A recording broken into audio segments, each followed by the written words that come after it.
So for our last session, to just give an introduction to the people who are coming up on stage, we want to introduce to you the new community within the Major Cities of Europe group. It is an initiative driven by Major Cities of Europe to support the collaboration between cities and communities.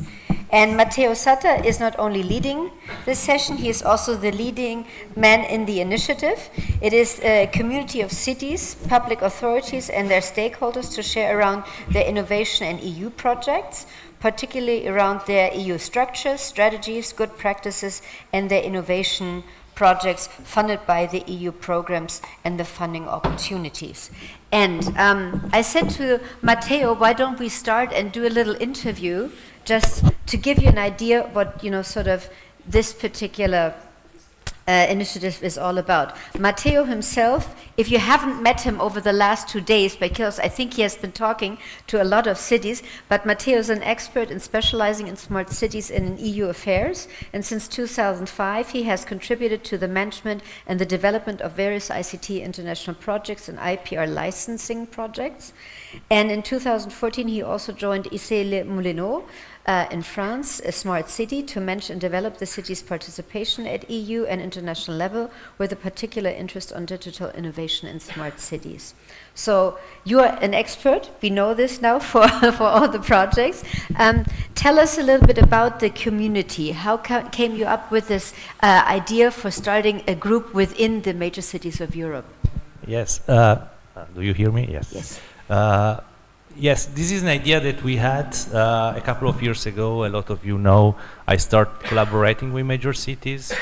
We are somehow two different entities in the sense that I'm an independent consultant, but I'm part of and member of major cities.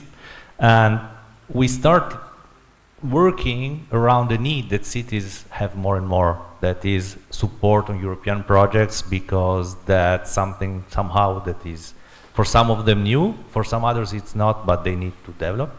And then we started working together, investigating here and there and talking here and there. We noticed that what we were missing a bit was a place in which cities could exchange around this, not just about IT, that already happens in major cities since a lot of time and very, very nicely.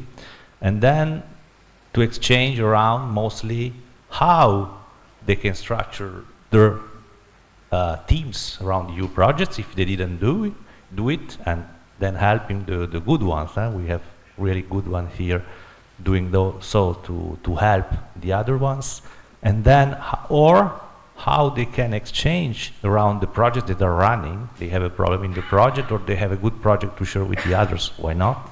And third, sharing opportunities. In EU projects, you need to share opportunities. That's less or more what the group is, and it started like few months ago in April, and then now we're developing and learning day by day.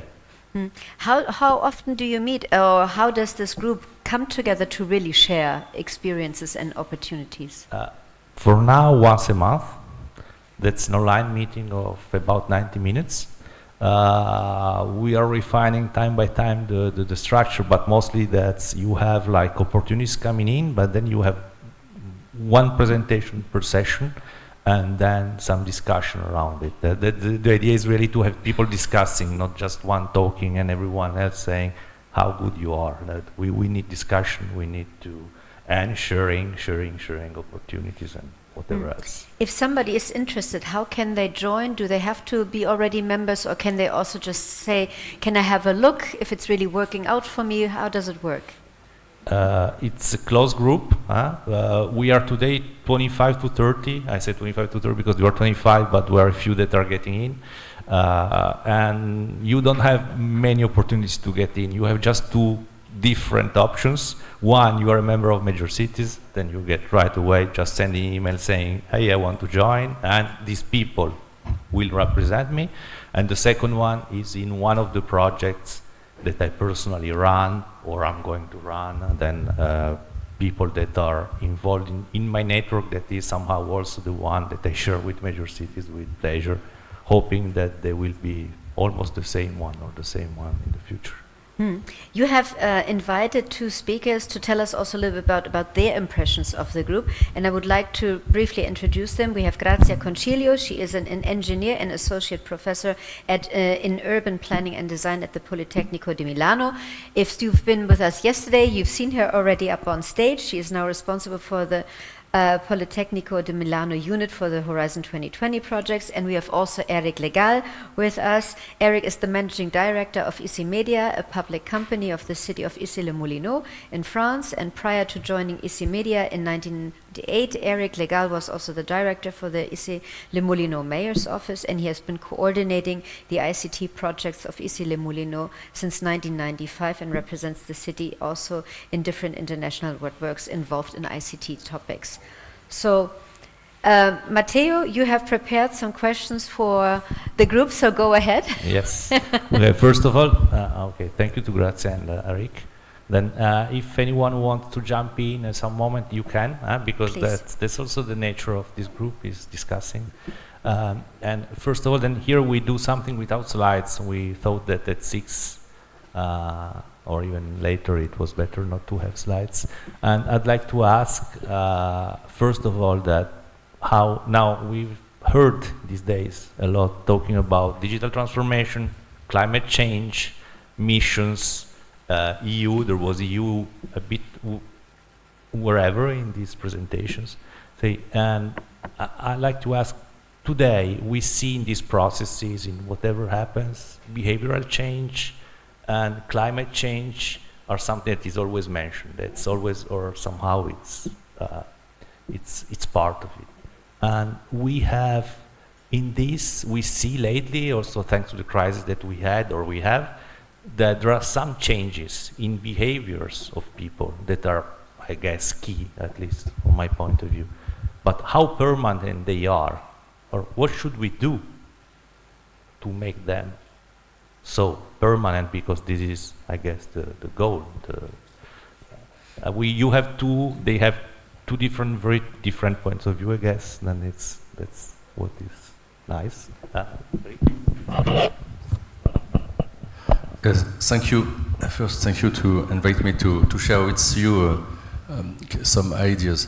The first thing I would like to say, it's I think for cities who made very early their digital transition, it's easier to make this climate transition, because we have tools, we have methods, and we can duplicate the strategy for the same thing.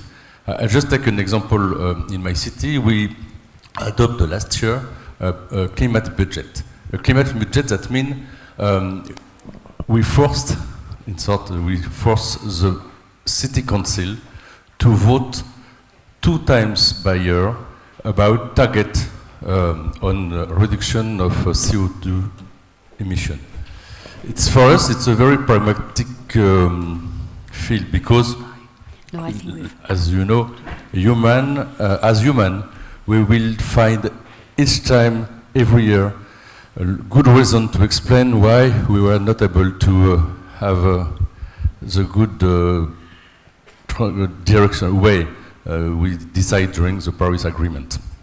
And as you know, a lot of countries right now, 7 years after this Paris Agreement, they don't have this target done. So we decide that we can have annual target. So we will slowly advance, but we will make progress. So it's very important for us, because with this kind of thing, of course, we involve more often the politician, because 2 times by year they have to discuss about the climate transition, to have very concrete target, and to explain if we are not able, during last year, for example, to achieve this topic. So it's important, but it's also important for the population and for the civil servant, because, of course, for the environmental department of our cities, they are used to work about this climate change. But if you ask to your colleague of the cultural department, for example, I'm not sure if you ask to them how they will do to reduce CO2 emission in their sector, they will be able to answer. So with this kind of very pragmatical things, we think we are more able to do some concrete things. And we are inspired, we didn't invent it, we are inspired by the city of Oslo in Norway, who made this budget climate since 5 years now, 6 years. And because of course it's the pragmatics of the Scandinavian people, and we like it. But I think we can do a good example in our country about it, with that. Okay. Okay. This is a good question, Matteo. Okay, if we keep our mind to what is pronounced very often in this moment, so the concept of transition, this implies that those changes are no longer perceived as such. So they become permanent when those changes belong to our lives and we do not perceive any longer them as such. Achieving this is quite a challenge, and I also think that with respect to some of the urgencies that we have in front of us, we also have to proceed so fast that we will need to stay in the perception of change for a long time, not because we will not achieve a permanent change, but because we have to go immediately to the other one, to the other change that is needed. So to do it better, to improve what we are doing too. So this year is very special for my city. That's the first time in my city that someone wondered about water scarcity. Milano's narratives say that Milano is a water city. We have water. Actually, if you talk to the public water agency, they tell us we need to consume water because the underground water is so superficial that it creates problems. So we need to pump water out of it. So that's the principle. If you talk with them, they tell you this. So, like in the direction that, eventually water is a closed system. We have a personal reservoir, which is absolutely not true. And Milanese citizens were challenged by this idea, for the first time, that water could be a problem. That water could, we were discussing a lot, what should the mayor do in these conditions? So in many cities, they have decided to reduce the use of water for watering gardens or, for cleaning cars. I don't know. Those use of waters that we have. But the key issue there is, okay, destroying green infrastructure is not a good idea in this very moment. So I would have never started from that. And this is where we started from. Obviously, we should be where the real problem is. And the real problem in our cities is how the infrastructure is made. So we use drinkable water for any kind of use. We use it to clean vegetables, to dry gardens, to water gardens, to clean toilets, and we do not reuse water, considering the differences in quality of water. So I think that we can ask people, to make some very difficult changes in their habits in the apartments, because the most of it goes, okay, for industrial use, and this is a piece of the story. But if we only target industries, we will not achieve the awareness that is needed for a transition, for a real radical change, to think that water is a precious resource, not something that you can, forget there.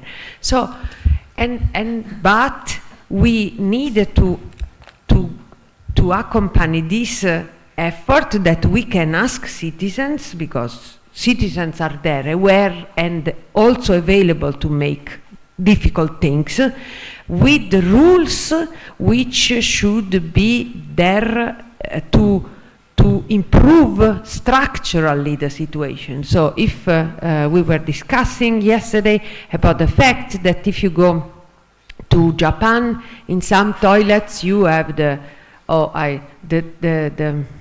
lavabo, Sink. the veg over the toilet, so that the water that you accumulate by washing your hands is used to clean the toilet. And this is a very, if you think about this, this is so stupid. So this is no smartness. Eventually, this is a new manner to infrastructure a very old practices that my grandmother was already putting in place, you know, accumulating water somewhere else. And we can call it smartness. Is not digital, but is a very good infrastructure to make some radical changes. And this could become a sort of obligation to have, you know, the new toilet, and when you regenerate an apartment to do this. And you need also rules. There will be no additional building regenerated or built in any city not having a differentiated pipes for cleaned or, you know, drinkable or different usable water.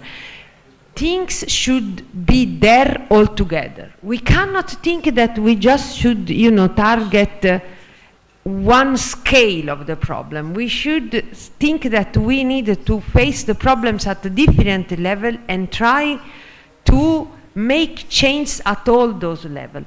And when we have achieved some changes, even if this is not yet, you know, in the praxis, I come to your home. I find that you have this incredible, you know, thing that accumulate dirty waters for the toilet or for the gardening or for, I don't know what, to cleaning the pavements or whatever, then I don't have it in my house. This is relevant. This is still, this means that you are a pioneer of the change. I am so aware that this is relevant that I will follow you. And this is something that we should start doing, even though, and not waiting that this becomes a change that I don't realize any longer that this change is needed, you know, because we need to go further. We need to be worried about electricity, we need to be worried about, so climate is not just one thing. And this is what we need to do, to create small or big changes where we can. Okay, I like you talked less or more of the same thing from two different points of view. Eric showed how in a public administration, talking about public administration consumption, you have the right hand and the left hand that maybe don't know what each one of them is doing, in the sense that the culture is not taking in consideration the environment and is not even helping, because I guess that culture can help in supporting awareness in people. And you talk about the private use of something and how I can pass the information to my neighbor or my friend, helping to understand that there is this stuff that you described about Japan, that about dirty water. But here, and this is Eric gave me some, there is this idea of Issy-les-Moulineaux, that is in France, a city in the outskirts of Paris, that is using an experience of Oslo in Norway that is completely different city. Then now, as we talk about European project that both of you know very well, how important is having European or even international, I mean, now we talk about Europe, but consortia in making sure that people make permanent their change of behavioral change, or helping cities or public administration to support them to do so, because I think that's an important point. Yes, because for a long time we believe that real change comes from local level. because we are more agile. We have a direct impression for the population where when we are testing something, it's easier to do something. And for me, it's very important because the best practices are first at the local level, and we have to learn from others, of course, but when in France, Issy-les-Moulineaux is one of the most advanced city in smart city. So when you are in advance, you have to learn from other countries, of course, and other cities. And you know, Oslo is just 10 times more bigger than Issy-les-Moulineaux. It's not so important because we have just to divide by 10 when each time we are looking for something. But for example, we were the first French city to implement the payment for the parking by mobile phone. It was 13 years ago, and today more than 200 cities in France have the same system. But at that time, 13 years ago, it was at least 10 years this system was existing in the Nordic countries, in Sweden, something. I think the first time I saw it, it was in Stockholm at the end of the 2000 years. So it was easier for me to say, okay, I know it's working because I saw it in other cities. But it was difficult in France, in each country, I suppose it's the same.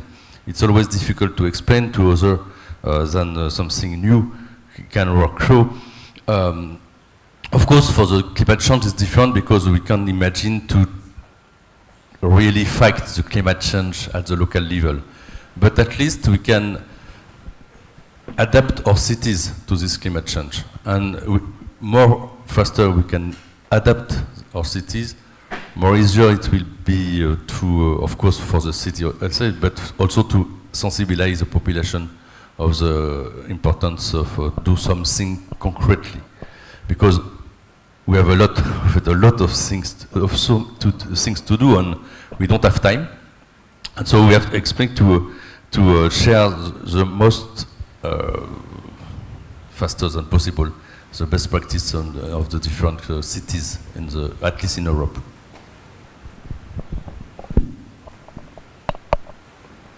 So let me tell you something which is, I think, very relevant.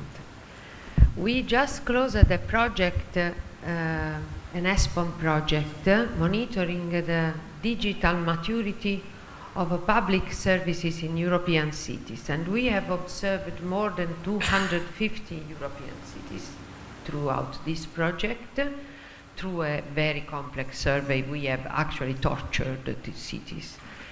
This, the data we have collected show an evidence which, okay, we may have attended, but I have to be honest, was quite surprising to me.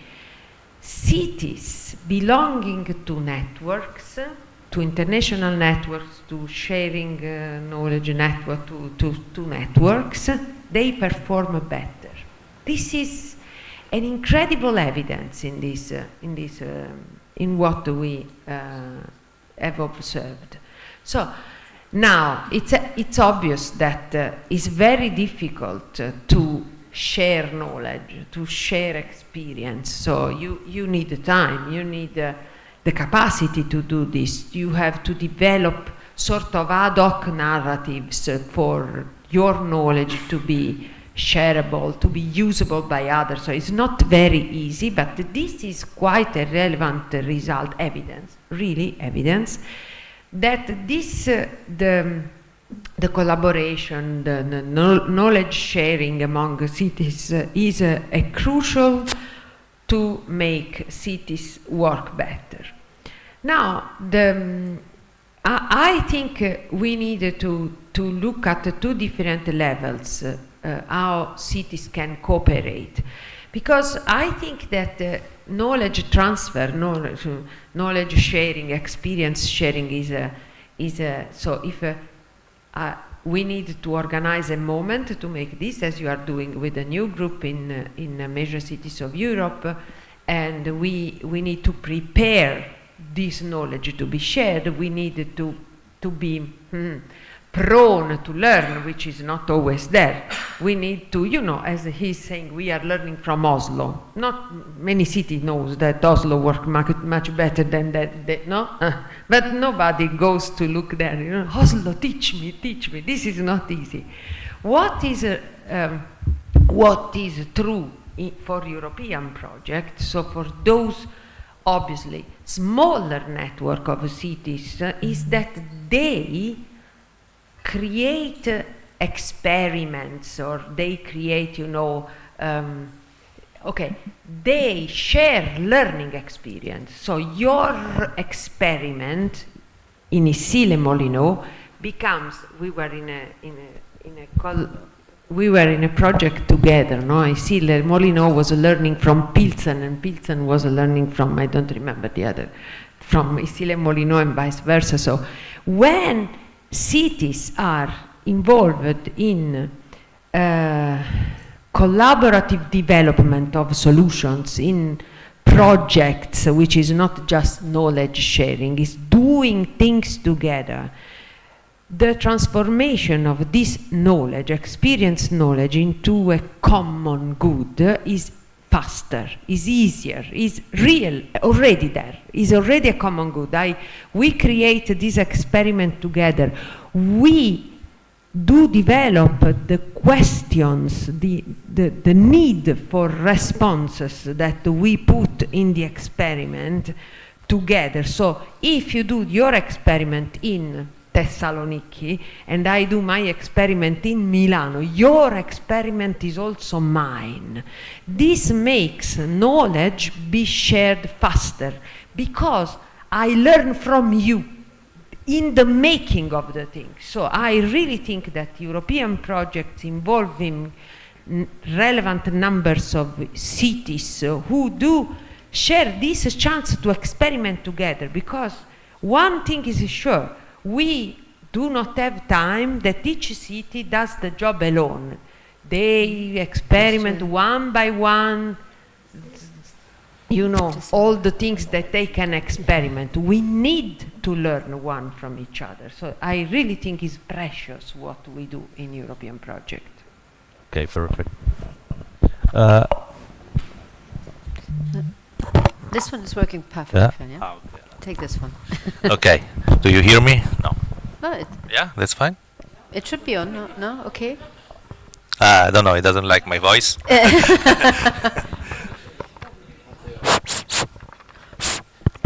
We'll take This? Okay, good. Okay, It's on.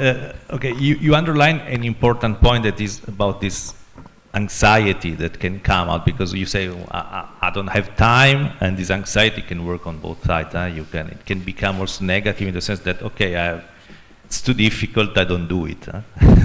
But next to this, there is another point. We heard about the mission today. We have here cities of the mission. The document pre-mission, the ones that few people, like boring people like me, read, says an important sentence. According to me, it's the most important. It says the main obstacle to climate transition is not a lack of climate-friendly and smart technologies. Means we do have the technology, but the capacity to implement them.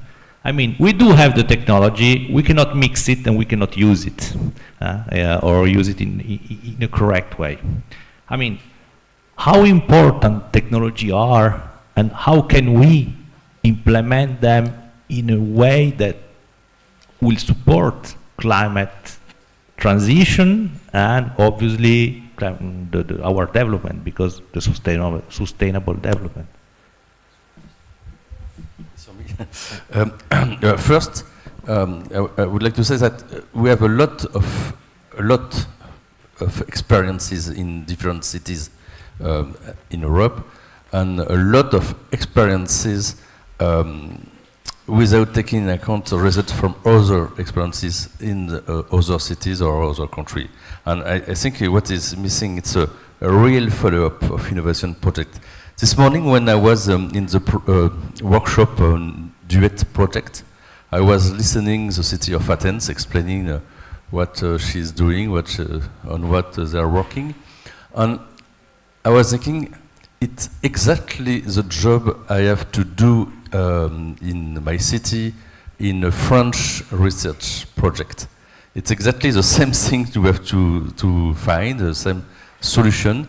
And I thought it's always the same thing. We have a lot of projects, we have a lot of experiences, we can learn from others, but we don't have like a, I don't know, large database, or I don't know, or an organization who can explain to us that this solution is existing in your country or in other things. So for me, it's the most important thing. It's how we are able to share really concretely the results of our project and to implement it very quickly in other things. I understood in the mission net zero, it is a goal, but is it really very ambitious to think that before 7 years we will be able to change all the way we are working and doing in our different cities?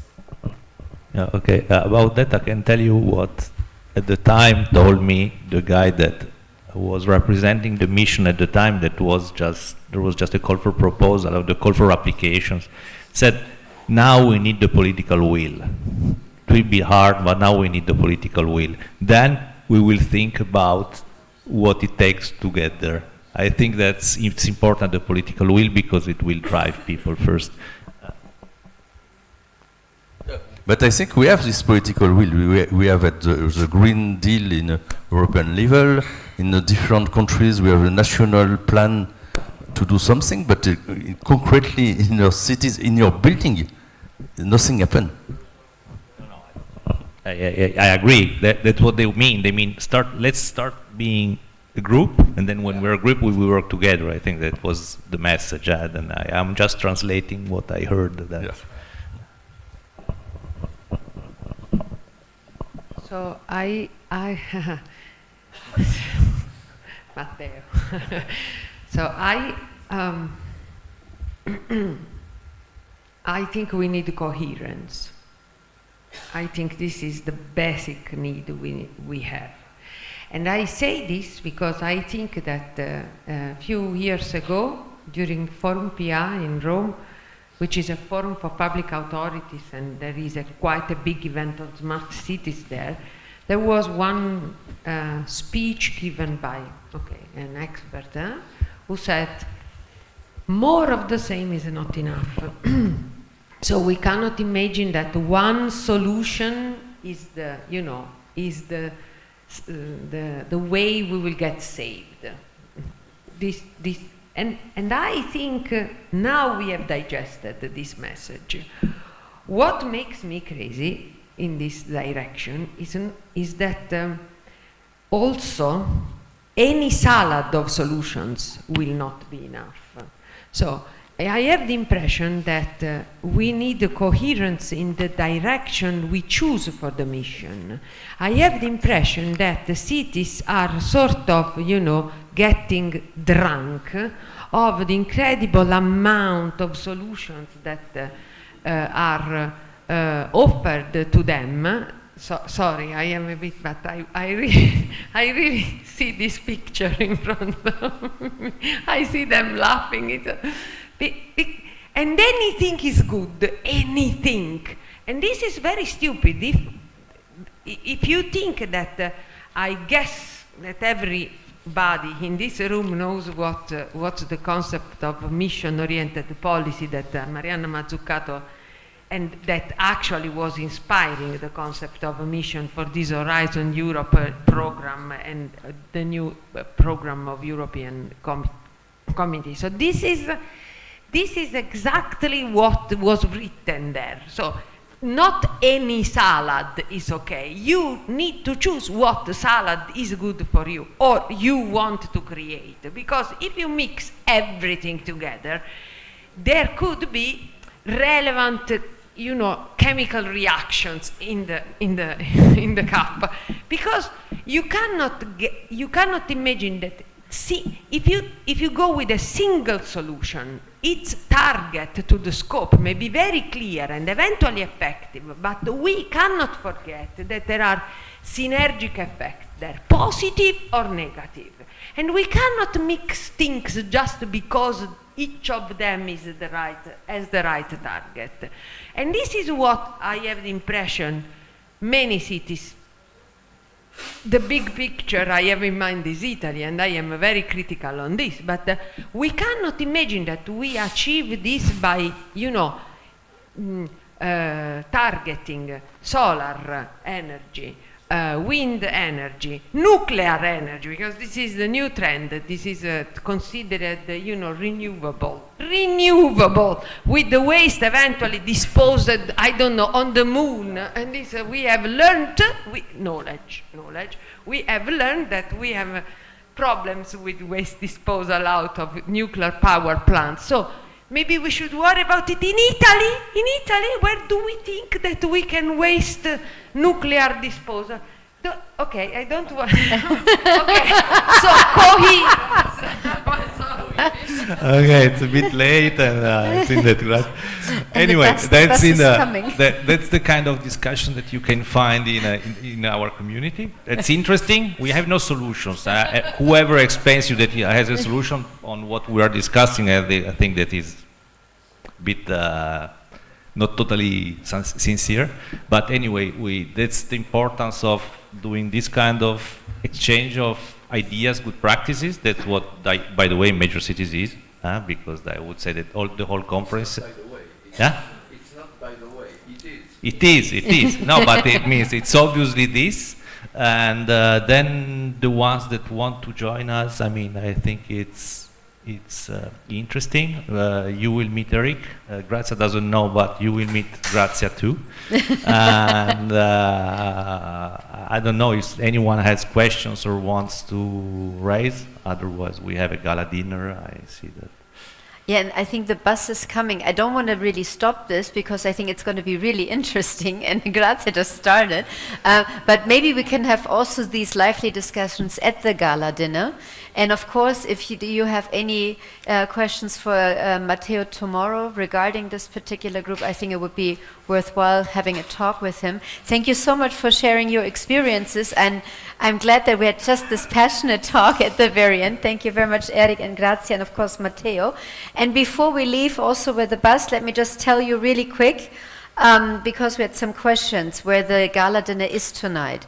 You have on your badge, you have a gala dinner sheet where it says the address, and it's also the Papa's Mill.